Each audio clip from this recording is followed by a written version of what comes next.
the end of this teaching session, we will email you all of the teaching notes that Pastor Ed used as well. And the topic for today is encumbered by fear or empowered by grace. So we begin this by telling you that we're going to talk about fear today. And fear, not just I'm afraid of the boogeyman under the bed, but a whole host of different kinds of fears that encumber us and cripple us not to be able to do what we would either want to do, what we are capable of doing, and certainly not what God would call us to do. So we're going to run through some history of these folks and how they conquered their fear, how the Bible then tells us what to do in our own time to conquer fear and to deal with it. And I think we're going to get a lot out of today's teaching. Now, this area right here where my cursor is over, I'm hoping that everybody can see that. That's Iraq. And right in the middle of Iraq is Baghdad. Now, Iraq is basically the center of the Babylonian Empire. If you go just a little bit to the west, you have Jordan, and right next to Jordan, in that little red dot right here, is where Israel is. And at a certain point in Israel's life, after David died, you know how people get when the will is read. They didn't like who got picked to be the leader of the Israelites, and so they split. And the northern half kept the name Israel, and the bottom half, or the southern part, it was now known as Judah. On the eastern side of the Euphrates, eastern side. And when this place was started, it was built up and built up and built up and built up, and eventually became this incredibly shining, powerful, beautiful, intellectual, wonderful bastion of everything that architecturally, artistically, intellectually was good. And just like many things, it turned out that there were lots of people, lots of countries, lots of power brokers. It goes on in verse 11 to say they claim to be servants of the God who rules the heavens and earth. Again, the reason why he's saying this is to make the point to Darius, they're not acknowledging our God in the city of Babylon. Now, you're going to, I don't have to tell any of you that Nebuchadnezzar 1 is the story in Daniel where, he says, if you don't acknowledge me,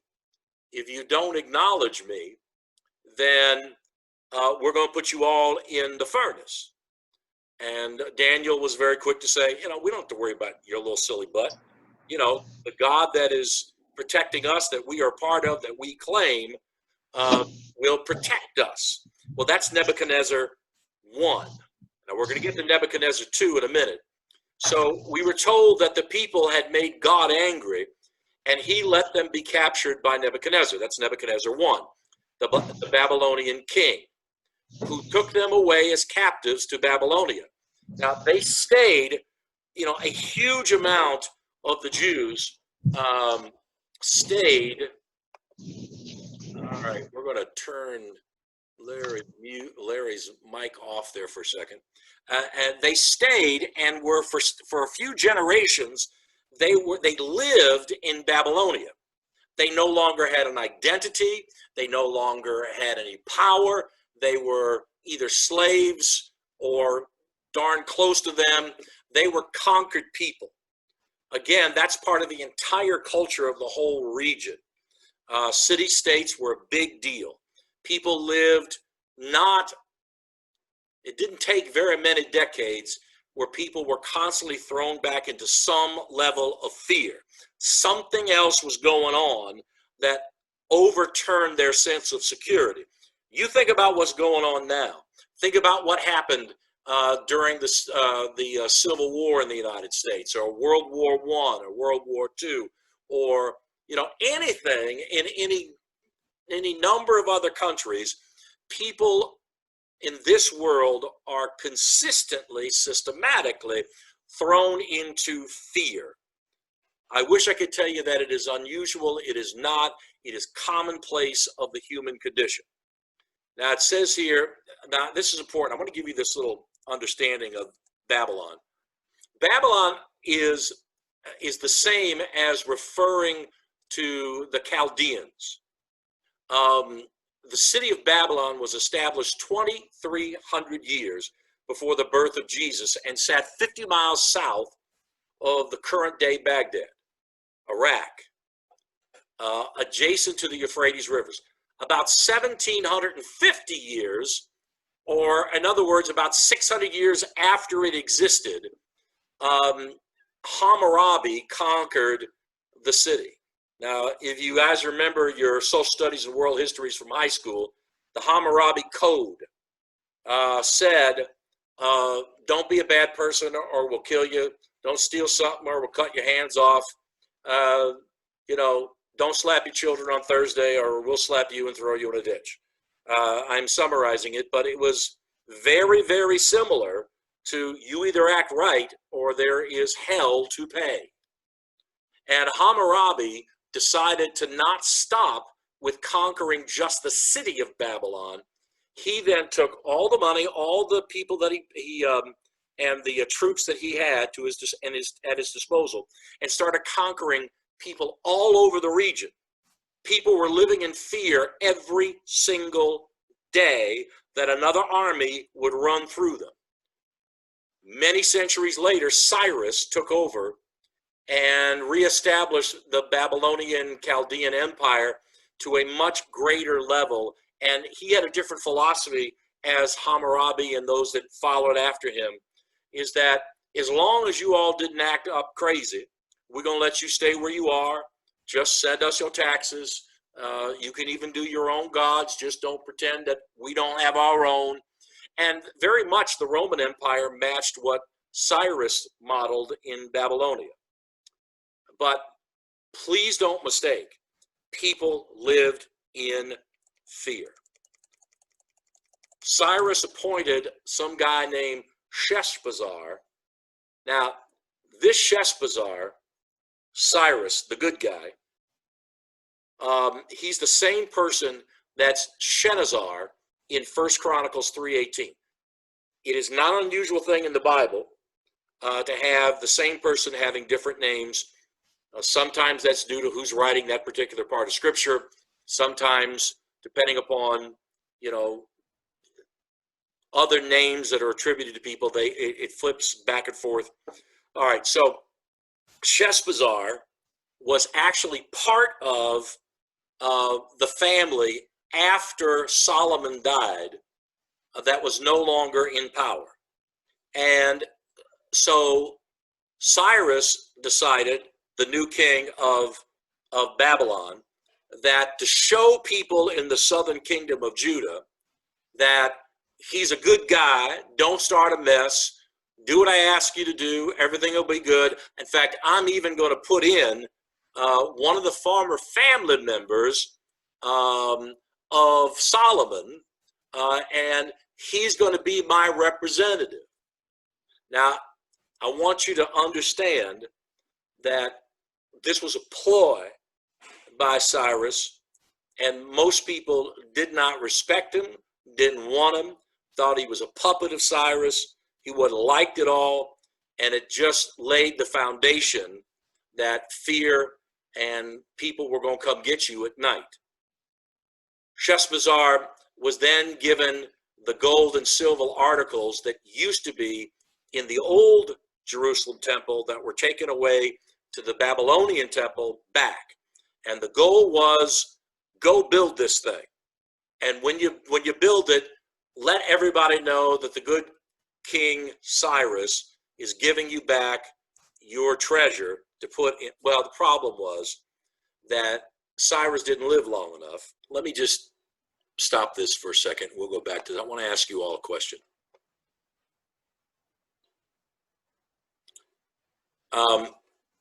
Have any of you been in a position in your life where you've had to start all over and you didn't know how you were going to do whatever you needed to do? And have any of you been in a position where things have been such dramatically changed on you that you could be honest and tell us, did fear overwhelm you at some point? What about you, Leslie? You ever been in a position where fear has overwhelmed you either because of health or family or anything? I guess when my grandma wasn't doing well, there was that, just the fear of the unknown or what was going to happen tomorrow. And even though you're praying and sometimes you just don't feel that comfort that you need to feel. So appreciate that. Tony, have you had anything in your life that, and I know you're a big chief tough guy, but even tough guys can be afraid from time to time. Has there anything been in your life where fear has been so dramatic, so obvious that you had to deal with it whether you wanted to or not?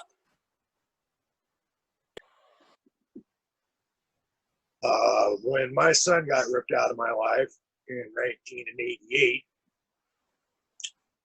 that was the closest I ever came to being overwhelmed by fear. My entire life changed. The world as I knew it changed in the month of May. I went from being a rather happy, content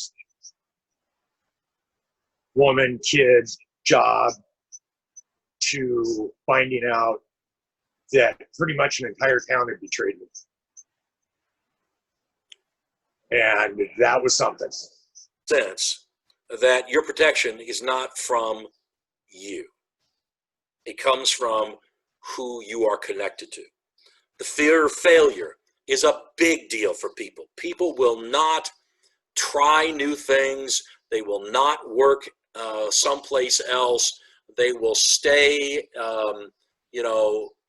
in relationships that they've had since they've been in high school with people who have been toxic and hurtful and harmful. But they say to themselves, well, at least he doesn't cuss at me like he used to. People make excuses all the time for not doing anything because they don't want to fail. Psalm 34:4 says, I asked the Lord for help, and he saved me from all of my fears. You don't have to, not just fear of being hurt, but fear of failing at something. If it's just you, you might be a little anxious. I don't blame you. But the closer you learn how to walk with God, the easier it is to see where you're going and to know that God's going to walk with you. People also have a fear of success. I mean, there's this whole group of people who they don't want to try anything new because they just are so fearful of failing. Well, people are also fearful of succeeding because once you succeed at something, people then start to judge you by the new level of your success. Many years ago, and certainly Larry knows this, when I had a very large church in St. Louis, and we started with 300 or 400 folks, and we got over to more than 1,000. We just kind of kept things rolling from the previous pastor, who was remarkable. But for many years, I was no longer judged by the young preacher dude. I was now judged by the guy who could, facilitate bringing a church from medium status to a large church. And now I was completely judged by a whole different standard. People will stop doing things because they're actually afraid they're going to succeed. 1 Corinthians 9:24 says to us, you know that many runners enter a race and only one of them wins the prize. So if you get in, run to win. Don't be afraid to succeed. You go after whatever God has placed on your heart and you run as hard as you can and don't give up. And then there's the fear of worldly judgment. You know, people who have this sense of, you know, I'm worried about what people think of me. It can cripple you. I mean, it really cripples you. I don't want people to think badly of me. I better not say anything. I better not do anything. I don't want to draw attention to myself. There are people in our contemporary world right now, they go the opposite direction. They want everybody to look at them and they will lie up and down because they don't want you to know the real them, because they don't want people to judge them negatively. And they will paint pictures of themselves that are not based in reality because they're fearful, overwhelmingly fearful of how people will judge them. Isaiah 51:7, it tells us, if you want to do right and to obey my teaching with all your heart, then pay close attention. Don't be discouraged when others insult you and say hurtful things. I mean, how many of us are worried about how people are going to say something bad about us? How many of us, if we perceive an insult, the very first thing we do is insult people back? Because we just have this sense that we're the ones supposed to protect ourselves. Healthy Christians do not worry about that. They just do what God wants them to do. They keep walking the path, and they know that they'll be just fine. Why? Because God's got their back. Fear of self-examination. Oh, I'm telling you, if Larry and I and every other pastor in the world ever have to keep telling congregations, look, folks, you need to look at yourself. You need to take an honest look of where you actually are. I can't tell you how many people I've visited in jail, or people who have been abusers of alcohol or drugs, or are just hurting themselves by being involved with things that are harmful, and they are in such denial. And the reason they're in denial is because they are fearful of an honest self-examination. They won't look at themselves honestly. John 9:41 says, Jesus proclaims an important reality, and it says this: if you were blind, you would not be guilty, but now you claim to see, you will keep on being guilty. Now, what does that mean? Let me tell you what that means.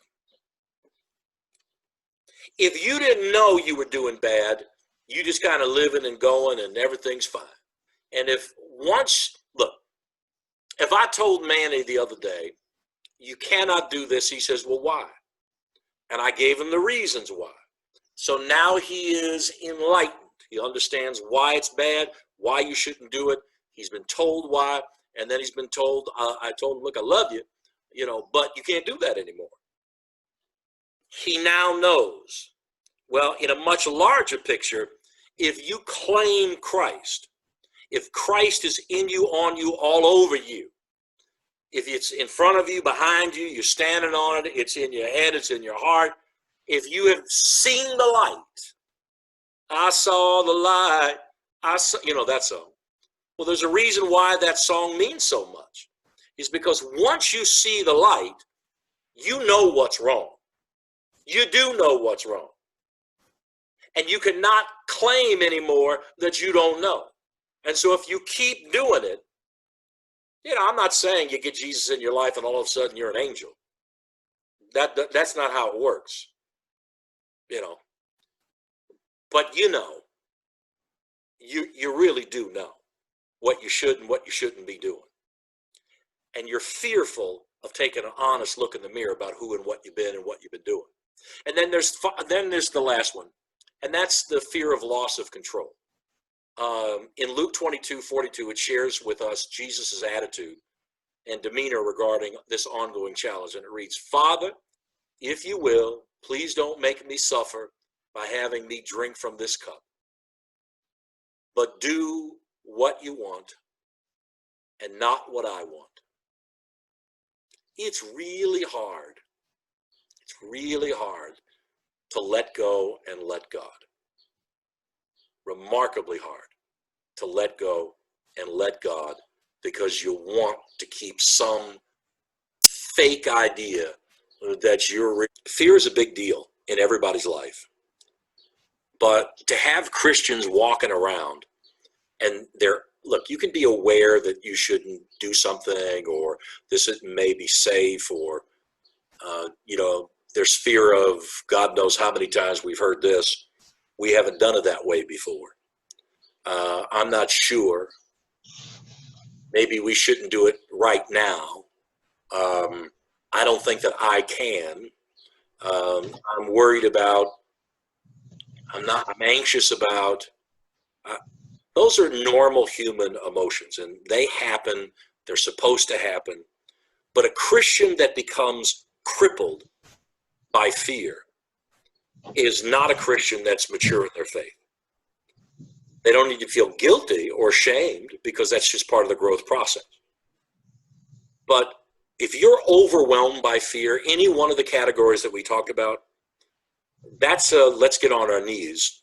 Let's get honest with God. Let's get honest with ourselves. Let's reach out and say, God, I haven't been where I needed to be with our walk. Whether it's your health, whether it's your family, whether it's your job, whether it's your faith, whether it's your church, anything which is holding you back because you're fearful. God says you don't have to be that way anymore.